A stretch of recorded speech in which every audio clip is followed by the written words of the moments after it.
Well, so far in Ecclesiastes, we've been learning about something really happy, right? Hopelessness. The book of Ecclesiastes has been teaching us so far about the hopelessness of trying to find satisfaction into and for ourselves, right? It's find this satisfaction in life.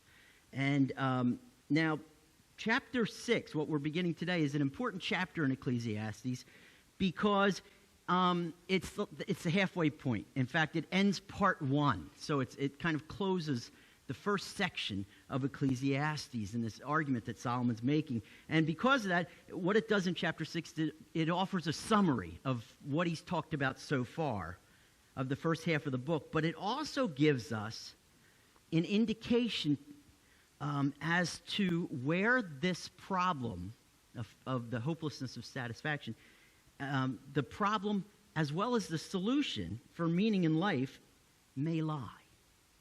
So that's what we're going to learn today, and that's what we're going to see through Ecclesiastes chapter 6. So let me read this, and you can read along, follow along with me, and then we'll talk a little bit about what it says and also what it means for us and our lives today. So Solomon says, Ecclesiastes chapter 6, he says, "There is an evil that I have seen under the sun, and it lies heavy on mankind, a man to whom God gives wealth, possessions, and honor, so that he lacks nothing of all that he desires, yet God does not give him power to enjoy them, but a stranger enjoys them. This is vanity. It is a grievous evil. If a man fathers 100 children and lives many years, so that the days of his years are many, but his soul is not satisfied with life's good things, and he also has no burial, I say that a stillborn child is better off than he. For it comes in vanity and goes in darkness, and in darkness its name is covered. Moreover, it has not seen the sun or known anything, yet it finds rest rather than he. Even though he should live 1,000 years twice over, yet enjoy no good, do not all go to one place. All the toil of man is for his mouth, yet his appetite is not satisfied. For what advantage has the wise man over the fool? And what does a poor man have who knows how to conduct himself before the living? Better is the sight of the eyes than the wandering of the appetite. This is also vanity and striving after the wind. Whatever has come to be has already been named, and it is known what man is, and that he is not able to dispute with one stronger than he. The more words, the more vanity, and what is the advantage to man? For who knows what is good for man while he lives the few days of his vain life, which he passes like a shadow? For who can tell man what will be after him under the sun? So, as we read this, right, you may say, this is kind of a bummer, isn't it? And it kind of is, in the sense, and that's what the first 6 chapters have kind of been about, right? This hopelessness. And in the first 9 verses of this chapter, what Solomon's doing, he's kind of going over much of what he's already talked about in the first 5 chapters up until this point. So we've explained that pretty well. So we're just going to touch upon these first 9 verses. And I want to get to verse 10, really, because that's when this discovery really comes to light of what he's talking about this problem in verse 10. So, as the chapter opens, he says there's an evil, right, under the sun. So Solomon speaks of this evil or this wrong that he's seen in life. In fact, he says it weighs heavy on all people. You know what it does? It's like it keeps us up at night. Have you ever had that with life? Things keep you up at night? And that's what he's saying. So there's an issue, and it's an evil issue. It's a bad thing. And then he describes it, and he says, here's what it's like. It's like a man who has everything he desires, but he can't find enjoyment in it because he can't take it with him, and it's going to all pass on to other people. And that just doesn't seem fair. And that's what he's talking about here. In fact, then he further speaks about it. And he says, if a man fathers 100 children, right? He says, in fact, if a man could have what the world sees as everything. And in Solomon's days, it wasn't just wealth. It was also long days and, that you live a long life and you have many children or offspring. And so he's saying, and he says, so if man has everything that the world sees as being successful, there's always going to be something missing in the midst of all those good things. And this is frustrating. In fact, it's so frustrating that it's probably better if I was never born, if I never saw the light of day. He says, in fact, better for me than is a stillborn child. And he's talking about a stillborn child here. And what's a stillborn child? It's a child that is conceived alive, but then dies in the womb. And he says, they never see the light of day. And they're better off than trying to live a successful life and finding no joy in it. And he says this well-lived life, and even if I lived 2,000 years and had all of these things, it doesn't matter because I can't enjoy it. And just like this stillborn child, we all go to the same place. So there's kind of a pointlessness to it. So he's basically saying, whether this well-lived life or a stillborn baby, it doesn't matter because we all end up in the same place. In other words, what he's talking about here, and he's talked about this earlier, man has wealth, or we can have wealth, but have no joy, and we'll have no joy in it. And then he talks about something else he spoke about in the first 5 chapters. He talked about work and its accomplishments, all that he's accomplished and achieved in his life. And he says here, all the toil of man is for his mouth. Basically he's saying, all that I've done and able to accomplish through my effort and through my work amounts to accomplishment without satisfaction.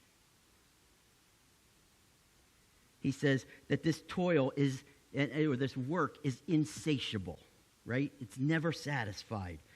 And he says, whether a fool or wise, a fool person is going to be inefficient in what they do and not get a lot accomplished, or a wise who gets a lot accomplished, it's not going to matter because you're not going to be satisfied.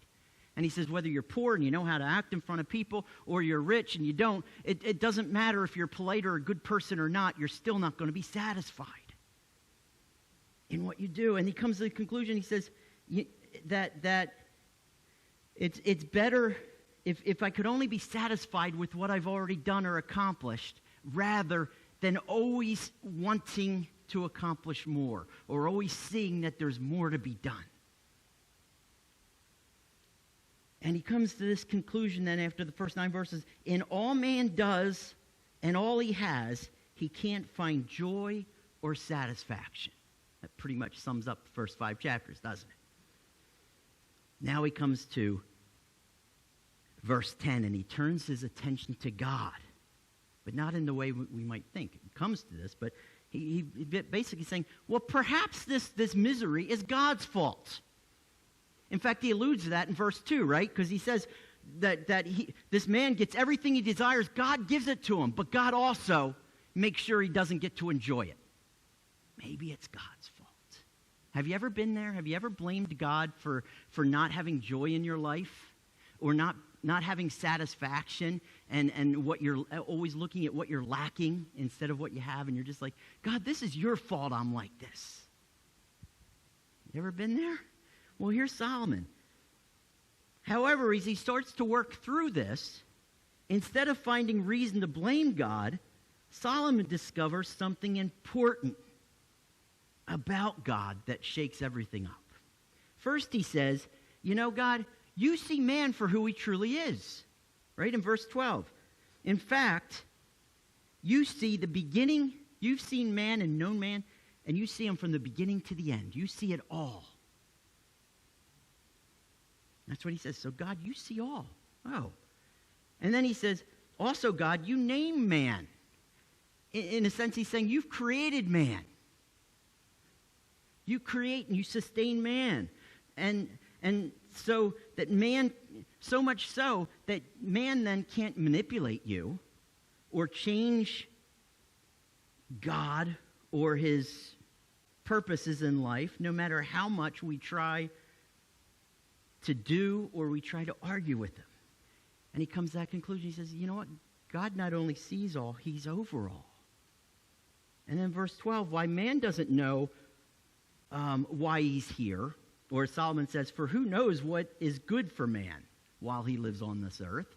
Who knows? Right? We don't know what's good for ourselves. God does.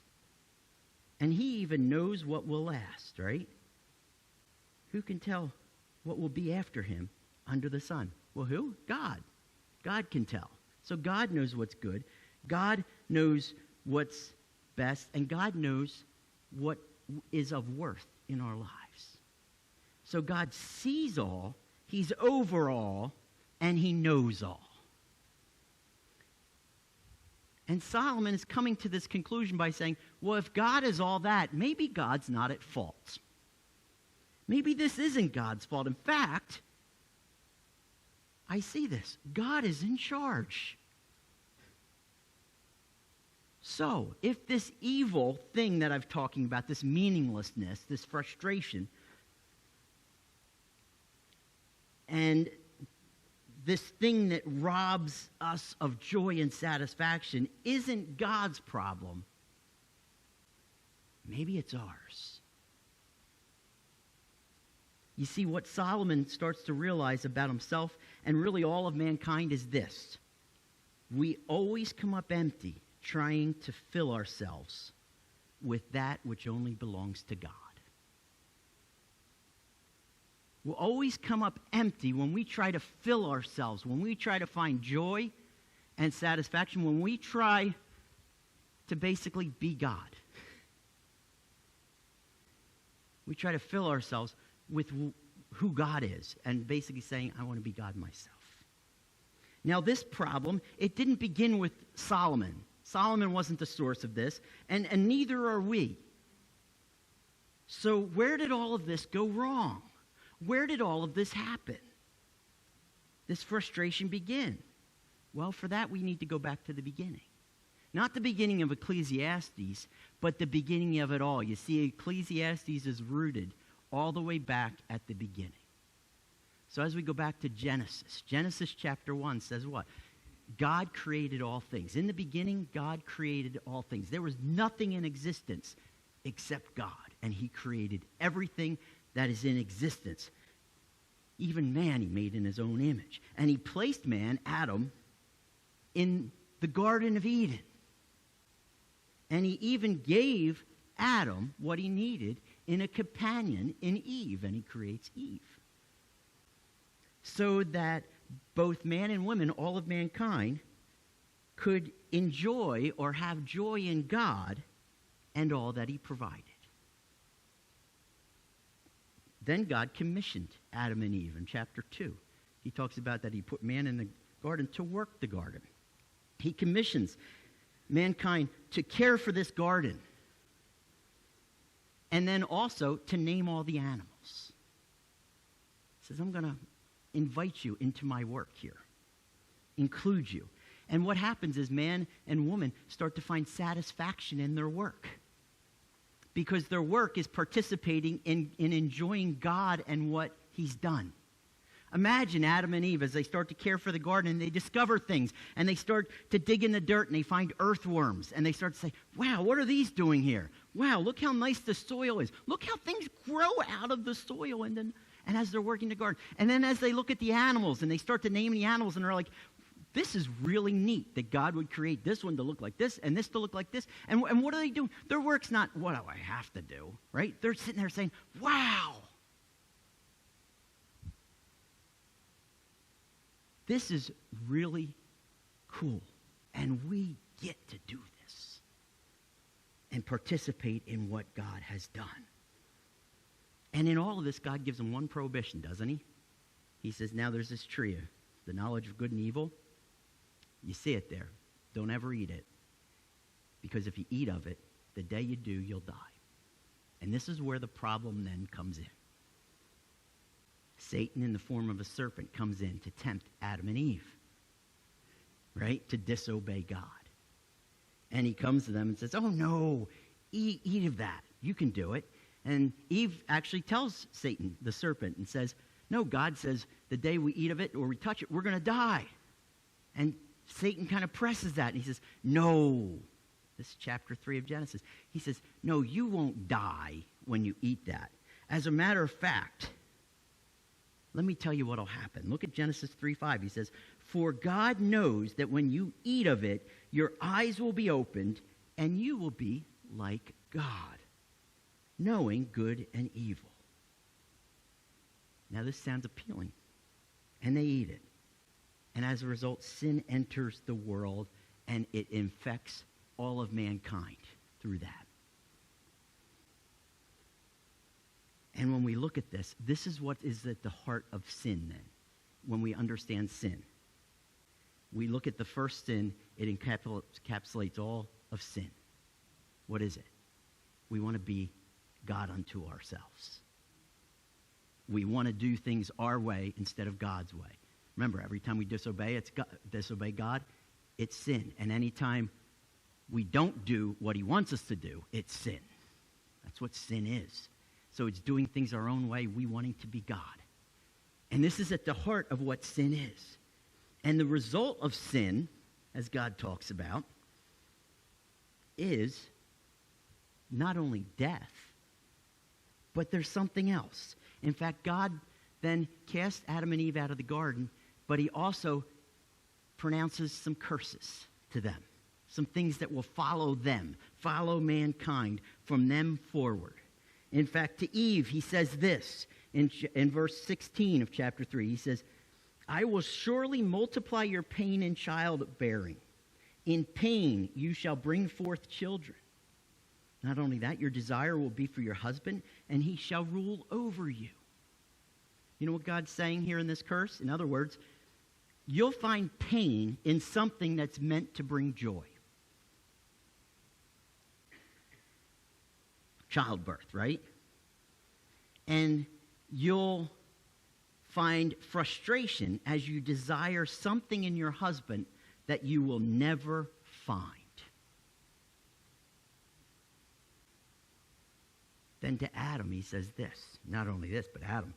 Cursed is the ground, verse 17. The end of verse 17, he says, cursed is the ground because of you. In pain you shall eat of it all the days of your life. Then verse 19, he says, by the sweat of your face, by your toil, we've heard that before, you shall eat bread till you return to the ground, for out of it you were taken, for you are dust, and to dust you shall return. In other words, he's saying, from now on, this work will be difficult, and your accomplishments will be unsatisfying. Mankind, because of you and because of sin, you'll have no joy in what you have or satisfaction in what you accomplish. It goes all the way back to sin. You see, the frustration and failure to find satisfaction and joy in life isn't because God is mean or he's unfair. It's because we're sinners. It's a result of sin. It's something Solomon now is starting to realize. In fact, he's going to discuss it later towards the end of Ecclesiastes. He brings everything together and said, this is the issue. But for our purposes this morning, I want to explore this a little bit as we close this first section, because it's so striking here that it gets to the heart of the matter. And if you're here this morning and you've been struggling with these things, and you've been looking at this saying, yeah, I can identify with this. I have trouble finding joy. I keep wanting more. And I have trouble finding satisfaction in what I'm accomplishing because all I see is what I need to accomplish after that. And if you're starting to feel like that, let's address this morning. You see, the curse of sin is bad, but it's a curse that can be broken. And only in God will we find joy and also satisfaction in life. Do you know that? But how? How do we find that? It's really quite simple to understand. Probably a lot easier said than done. Is we yield to him, right? We yield to him. We trust him. We trust him as our life, and we trust him as the one to whom we live from and for, as our creator, and as the one who sustains us, and the one who we give our worship to. we yield to him as our God alone. So we're not God, right? We trust, basically, that he is enough. In fact, this morning, as we kind of wrap this chapter and wrap this whole first part of Ecclesiastes together, and now we see, wow, this is where the problem lies, and how is it found? I want to leave you with two incredible gifts that we find when we trust God in life. When we yield to him, when we trust that, all right, this isn't his issue, it's our issue. And the only way we get through this issue is by trusting him. And when we do this, we experience two incredible gifts. And the first is this: we will find enjoyment or joy in all that we have when we trust that God will give us all that we need. Do you know that? So we yield to him. We yield to him our desires, and what happens is when we trust that he's going to give us all that we need, which means he cares for us, he's good, and he provides for us.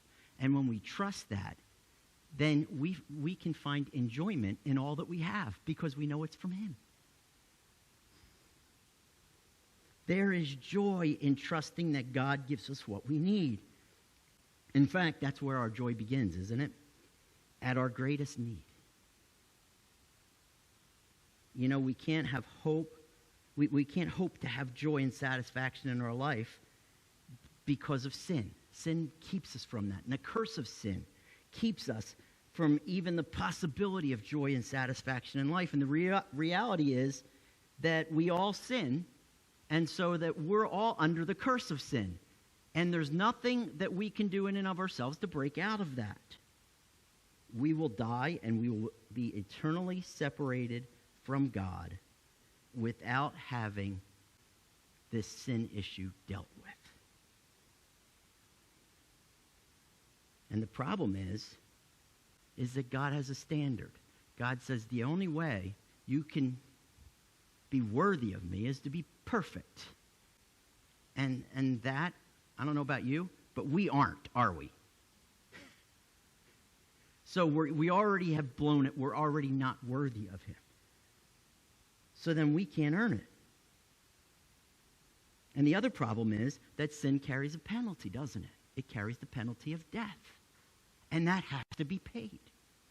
Now, the beauty of all this is that God himself, despite being the one who was wronged, despite being the one who was owed perfection and who this penalty is paid to, despite that he's the one that deserves that and can call for that, despite all of that, he comes and does something about it himself because of his great love for us. In fact, he becomes man in Jesus, right? So God becomes man. Jesus then lives the perfect, sinless life, the only life ever lived that is worthy of God. And Jesus offers that life to us so that God will always see us through the perfection of Jesus. So Jesus comes and lives that life. And not only that, but then he comes and he dies on the cross to pay the penalty of sin, which is death. Giving us forgiveness, and he seals this life with God by defeating death once and for all, rising from the grave 3 days later. This restored relationship with God that Jesus earns on our behalf, along with the breaking of sin's curse, gives us not only life with God, but also joy and satisfaction in life. It opens the door for us truly to enjoy life because we're free from that bondage. And we have satisfaction because Jesus is enough. And we receive this gift of salvation through faith by yielding our lives, our attempts to be good enough and in and of ourselves, and we place our trust in God and his forgiveness of sins through Jesus, the person and work of Jesus. And you know, if you're here today, you can do that. Do you know that? That's where it starts. That's where the curse is broken. Does it mean we'll never struggle with sin anymore? No, it won't. But it means we're no longer defined by it. We're no longer under the curse of it, so that now we can go a different way. Before that point, we can't. We're stuck. And there's nothing we can ever have, there's nothing we can ever accomplish that will ever give us joy and satisfaction, and there's no worthiness we can possibly have that can earn us life with God. But when we trust in him, it opens the door for all of that immediately. And what does that come? It comes with us yielding to him. It comes from us saying, you know what? I'm not the end-all be-all. I'm a sinner. I fail. I don't measure up.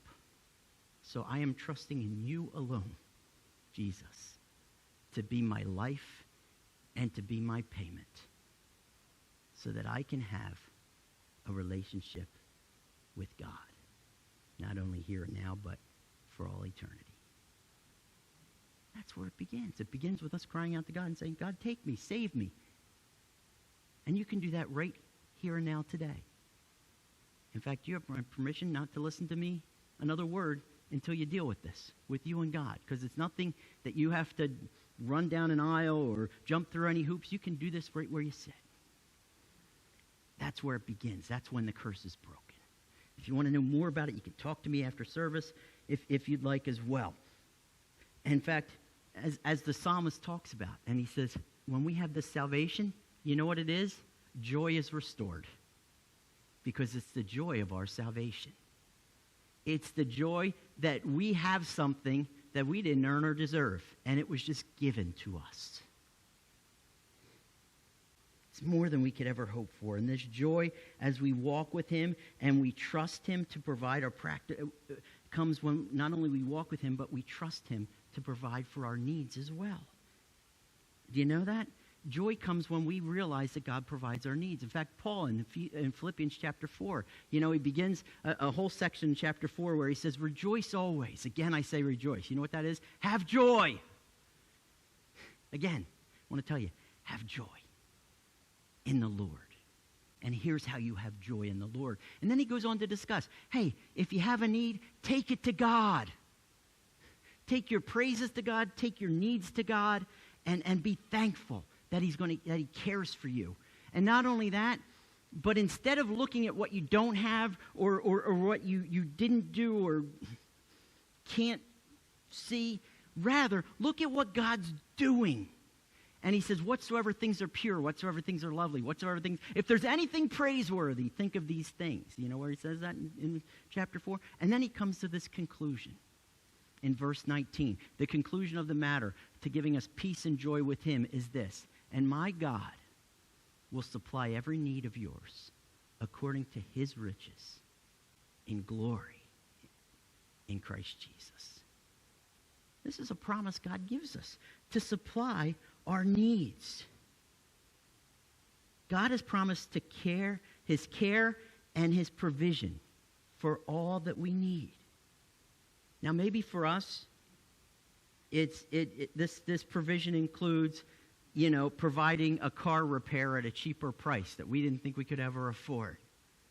Or it's providing a job opportunity for us to help us meet our needs. Or maybe it's providing a friend for us just when we need it and just where we need it. You see, our joy comes when we trust and then we notice God's provision.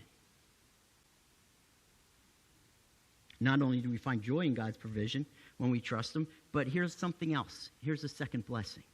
We will also find satisfaction in all we do when we do it all for him. When we start to see all of our work and all of our accomplishments aren't for our glory but for his glory, do you know what happens? It doesn't become toil. It becomes opportunity to enjoy him and to point to him. Going all the way back to the garden, right? Work was never meant to be toil. Again, it wasn't meant to be toil. It was meant to be satisfying. It was meant to be worship. But because of sin, work went from something man got to do to something man had to do. By the sweat of your brow, you will work all the days of your life and never accomplish, and you'd never get ahead. And it went from that. It went from something that man had to do just to survive. All we put our effort into when we're yielded to God and his purposes transforms our work from toil to worship. From what we have to do to survive to what we get to do being included in God's work here on earth. You see how that perspective changes when we see it as yielded to God? In fact, in Colossians chapter 3, Paul opens Colossians chapter 3, says, if you've received Christ Jesus, and then he says, we're to set our minds on the things above, and we're to seek the things that are in heaven. And he says, how do we do that? Well, we do it by putting on love. We do it with putting off sin and putting on the things of God, like loving each other and loving him. And then coming to him in worship. And he describes worship where we come together and we sing spiritual songs and hymns to each other. And then we hear the word and we get into God's word and we're taught by God, describing worship.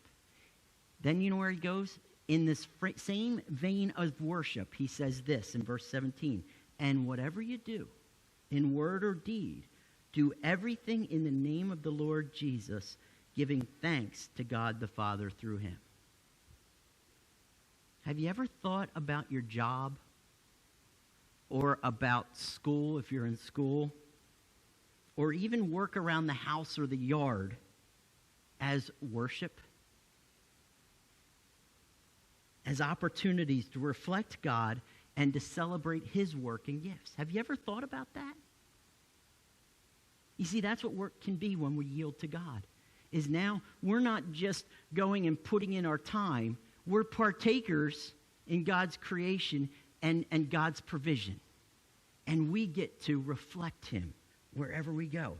Think about that being the ultimate goal or the measuring stick for success at work or at school or at home, rather than what did I accomplish or slug through? Rather, we can ask ourselves, did I reflect, honor, and celebrate God through what I did today? You see how that's satisfying? Do you see how all of a sudden work goes from toil to satisfaction?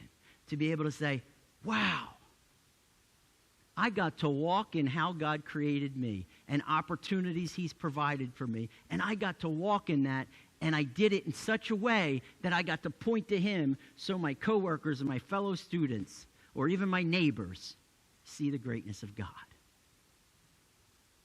Nothing gets more satisfying than that. Once again, we'll come up empty, trying to fill ourselves with that which only belongs to God. And that is only in God. And this is the conclusion that Solomon kind of comes through the first part of Ecclesiastes. But you know what? Hope is found.